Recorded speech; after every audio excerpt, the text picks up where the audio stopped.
Hello and welcome to True Thought Spiritual Community. Thank you for joining us again today. I'm glad to be back with you. I'm your host, Brother T.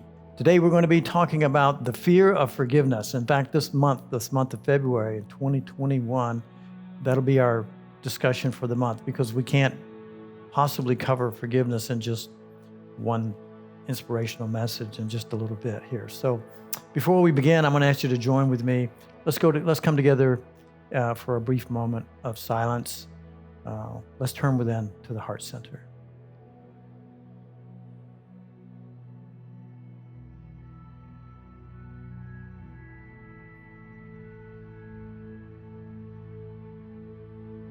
It is with sincere gratitude that I say that I appreciate Spirit joining us this morning in our discussion.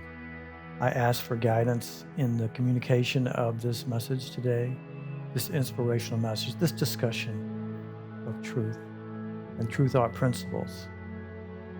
And I am blessed and honored that my mighty companions, our mighty companions, our family and spiritual community has joined us today for this conversation.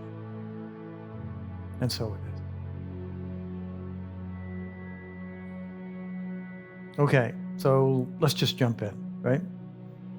Forgiveness, a few years ago, the definition that we use here at True Thought Spiritual Community was given to me, I can only say as a gift by Spirit. But I was studying A Course in Miracles, and this goes back about 6 or 7 years ago. And I've been studying A Course in Miracles for some time at that point, and was in deep contemplation and trying to really understand the teaching and what, it was the narrative and what it was trying to teach me. And so I was in meditation and I was pondering forgiveness. And so the definition came to me there. And here's what we use here. When we use the word for, F-O-R-E, in front of something, it really stands like in front of or in first place or prior to. It's like moving back to something. So when we use the word, and I'm just going to use the example, something that we're all familiar with would be like, well, I shouldn't say we're all familiar with, but we're familiar with the definition of a foreclosure. So if you have a mortgage and you close on your property, but something happens and you can't pay for it and the bank then takes repossession of it, you go through what they call foreclosure. And I hope that never happens to any of us, right? But a foreclosure is literally moving back before the closure. In other words, everything goes reversed. Everything goes reversed. And so when we talk about forgiveness, the definition that was given me was that it's really about moving back before you give judgment. Because to forgive something or the process of forgiveness is really quite complex, at least as far as the world's concerned. It's, it's for taking back giving a pardon to someone or taking back a judgment of guilt or something like that. And when we use it from an egoic perspective, from the thought system of fear, and remember now we've been talking about two thought systems. So if this is the first time you've had that discussion with us, then go back and look at some of our prior videos. But basically there's two thought systems. There's a thought system of fear, which we call the thought system of the world and the thought system of ego mind. And then there's the thought system of love, the thoughts of God, the true mind of God, the will of God. We could say it in several ways, but it really boils down to being joined in relationship and union in mind with God, connected in mind, if you will, with the source of all that is, or being separated, feeling separated from that source, and believing ourselves to be alone or adrift or, human in a body separate from everything else, whatever, that conjures up for you. But that thought system is not the thoughts of God. That's not the thoughts of love. That's not the thoughts of truth. Those are made up thoughts, and it's a complete thought system in and of itself, and it has a purpose, and we've talked about it here before. But let's just I'll try to stay on the topic. Forgiveness requires us, real forgiveness requires us to re-look at the world that we see out here today. Now, if we go to traditional thoughts of forgiveness, we would say quite simply that someone has done something and it appears to have caused harm, or it was done in error, or it shouldn't have been done. And there's a judgment about it, whatever the act was, whatever the event was. So there are a couple of principles at play there. We could say, number one, the event was real. It was true. I know it was true because I saw it in the newspaper, or I saw it on social media, or I saw it on TV in the news, or whatever. But so we have validation, we have proof. We might have seen it with our own eyes, so to speak, the body's eyes. And so we were a witness to something, and we say, okay, that happened, that was real, and my perception of it, or what I believe about it, is validated. So that's one position of that we would come at something that we might consider needs to be forgiven. So the other position, and that, by the way, is a position of the world, the ego mind, okay, that it comes from a perspective of something happening that's real. It also comes from the perspective that something was an offense, or it was an error or a mistake and needs to be corrected. And that opens up a whole conversation about punishment and the value of punishment. It also opens up another conversation about guilt and how guilt comes into this.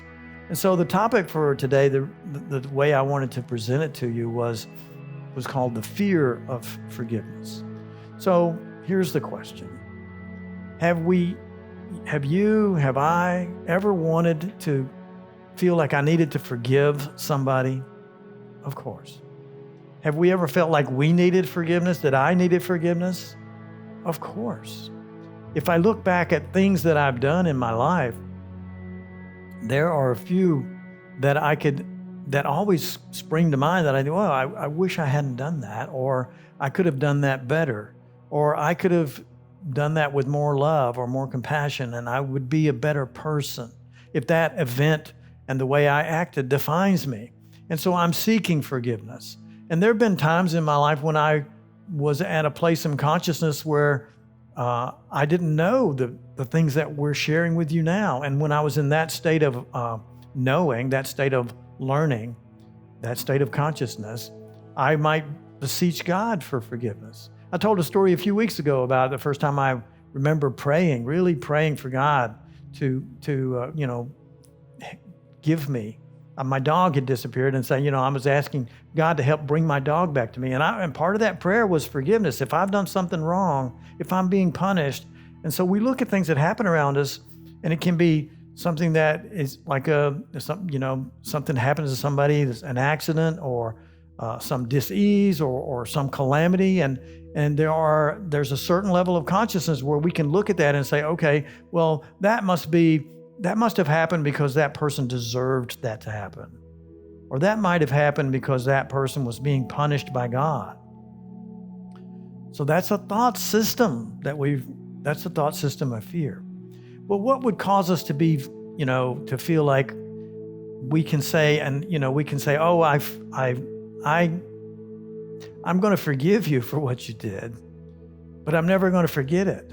In other words, when we look at the world through the perspective, the perception, the vision of the body-mind, the ego self, when we look at the world through that vision, everything appears to be real, happened because we see it or we have validation of it. It also appears that there's good and bad, and that judgment is appropriate. And if something is bad, then correction is appropriate. And if correction is appropriate, then very possibly punishment is appropriate. Well, I'm here to tell you this morning that those are all constructs of the ego mind. And those are not real. There's no way to really practice forgiveness, not real forgiveness, when we're coming from that vision of the world, when we're coming from that consciousness, when we're coming from that perception of the world. So the fear of forgiveness, and another big reason it's so difficult for us to forgive, And when we look at the world as if what's happening is real and it needs correction and punishment is appropriate, et cetera, what the ego will do is say, well, I'm better than that. In other words, if you did something wrong or somebody did something wrong, then I can judge it as an error. I can judge it as a sin. I can judge it as a mistake. So that makes me right. Then that makes you wrong, right? And so there's a value that the ego gets from that because it's called self-righteousness. And self-righteousness is the cause of so much pain and suffering in our world because no one is above anyone else.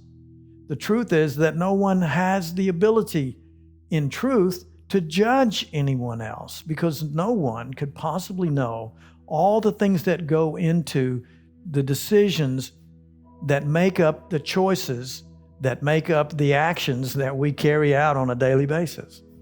Each one of us has been gifted with free will. Each one of us here in this realm has the opportunity and the freedom to act out any way we see fit in that moment. And I've often said that even the guy that was flying the airplane into the building in that moment believed that his actions were justified. Now, he believed those based on error, based on misperceptions, based on a false concept of what love is, what God is, what we are, what compassion is, all of those value systems that we stack together to say this is what's normal and anything outside that needs to be corrected. This is what's sane and anything outside that needs to be corrected. But you see, all of those are a trap because that construct, the entire construct of the ego mind is illusory. It's all made up, right? So let's say we turn now to, and well, I do want to add this point. The fear of giving forgiveness, the fear of practicing forgiveness is that it makes us wrong, okay? And there is one more point I do want to add while I'm at this point of conversation, and it is that guilt is the underpinning of all actions that are deemed to be appropriate or inappropriate, et cetera, We cannot judge anybody for anything that we haven't already judged ourselves for. And you've heard the saying before, it's called, it takes one to know one. It takes one to know one. In other words, we have already believed ourselves to be guilty. That's the whole foundation of that thought system, that we are guilty. And you've heard the expression, oh yes, we're born into sin. We're even born into it. We don't come in with a clean slate. We're born sinners. You've heard that said before, okay? Well, we can dismiss that right now. You're not, period. You're not a sinner. We'll talk about that in a moment. But I do want to say, if that's the foundation with which we see the world, all of our actions are being predicated based on that foundational principle. Number one, that we're guilty. Number two, that if we're guilty, other people are guilty. And if we judge anybody guilty for anything, we're automatically judging ourselves, because if they can be guilty, we can be guilty. So we're validating our guilt. We're validating our guilt when we judge other people.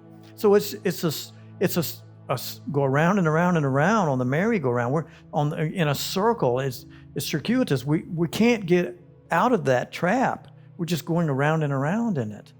And we're projecting it, and we're perceiving it, and then we're projecting it, and then we're perceiving it in ourselves, and we're projecting that, and we just keep going round and round. Our entire judicial system, this is a pretty radical statement, but I'm going to share it with you. Our entire judicial system validates that it's appropriate to blame and judge and hold other people guilty, because we have, as a society, made up all the rules of what's appropriate and what's inappropriate. And if you're guilty, you should be punished.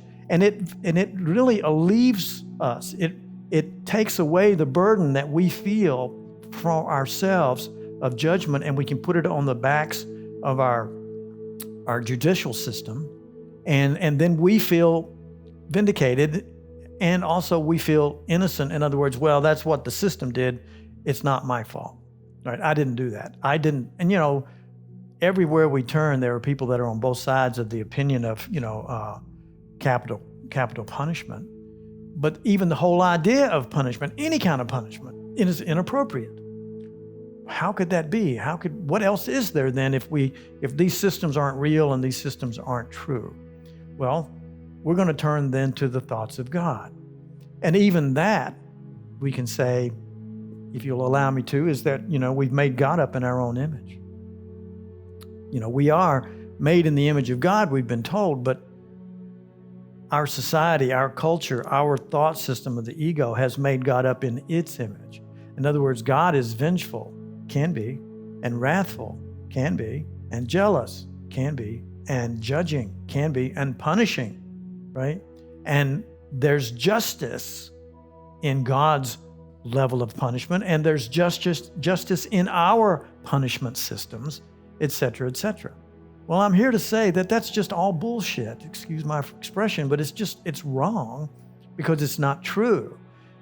And I'm not saying that it's wrong and that from the sense of judging me, I'm just saying it's not true because God doesn't judge.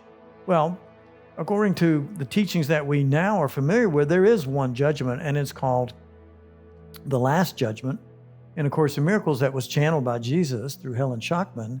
And he says there is one last judgment, and I'll share it with you in advance. So, spoiler alert, you're perfect. Neither behind the point of perfection nor advancing toward it. But you must see yourself therefrom. So how can we see ourselves therefrom? How can we withhold and move back before we gave judgment? How can we truly forgive? And here's the trick, okay? You cannot forgive truly when you're operating from the mind of the ego, from the mind of fear and guilt. That's its foundation. You cannot truly forgive from that mind. You can practice forgiveness, and you can say, I'm forgiving that person, I'm forgiving myself, I'm doing this over and over and over, 70 times, 7 times, whatever. You can do this act of forgiveness, but if you're seeing that event as real, something that's happened out here in the world as we know it in the three-dimensional world, that this is reality, that's the first point that keeps us trapped. Because what we're beginning to understand and beginning to know, even through our quantum science, quantum physics, is that what we believe is real is not. It's really mostly just space. And it takes shape and then it disappears, and then it takes shape again and then disappears. Quantum particles, atoms, electrons, all those things, right? Waves and particles make up all that we experience. And almost all of that is made up of nothing but space. But rather than getting into that conversation, I want to turn to the thought system of truth. The thought system of truth is the thought system of God, if you will, the thought system of source, the thought system of love. That thought system knows that you are an extension of love. You are an extension of perfection. And you could never do anything wrong. And the only judgment, the last judgment, if you will, and the only judgment that's appropriate is that you're perfect. You are as God created you to be. So in this first discussion today, we can let go of fear when we step out of that thought system altogether. Remember, that thought system of forgiveness is not real forgiveness. It keeps someone guilty forever. It makes the ego rise above the other person, says, I'm better than you, you're guilty, I'll forgive you, I'll withhold punishment, or I'll shorten your sentence, or I'll give you a pardon, whatever the ego does. But over here on this thought system, there is nothing but forgiveness, real forgiveness, which means it never happened in reality. Nobody's harmed anybody in reality. Well, wait a minute, Brother T, I saw it happen, I saw what happened, it's all over the news, etc., etc. Well, I know that's difficult for us to step back from all of this evidence and to say that that's not real. But that's what we're being asked to do. Now, if we're going to come at this from the thought system of the ego mind, and that's what we're representing in our expression, and that's who we're being, then yes, it certainly looks real. But when we come from the thought system of God, when we come from the thought system of love, when we join and merge and meld into that perfect mind of God, in other words, when we join with our true self, that now is not operating from the separated thought system of the ego. It's operating from the thought system, which is our natural state of being. We are not separate from God. We are one with God. We are one with each other. At a level of consciousness, there is the perfect knowing of truth. And as we study and as we work and as we begin to let go of these concepts of the ego and step back from it and step away from being hypnotized by it and turn within to the heart space, we can begin to be informed of truth. We can begin to have a new vision. It was said that Jesus was the way shower. It was said that Jesus showed us what true love was really all about. And Jesus said, when you see me, you see the Father. He was joined in mind with all that is. He was joined in mind with love. He was joined in mind with the mind of knowing, the mind of truth. And so he never judged anybody for anything because that mind cannot judge. There is no judgment in God. There's only judgment in the ego thought system. So when we join with that mind and we ask, what is the truth?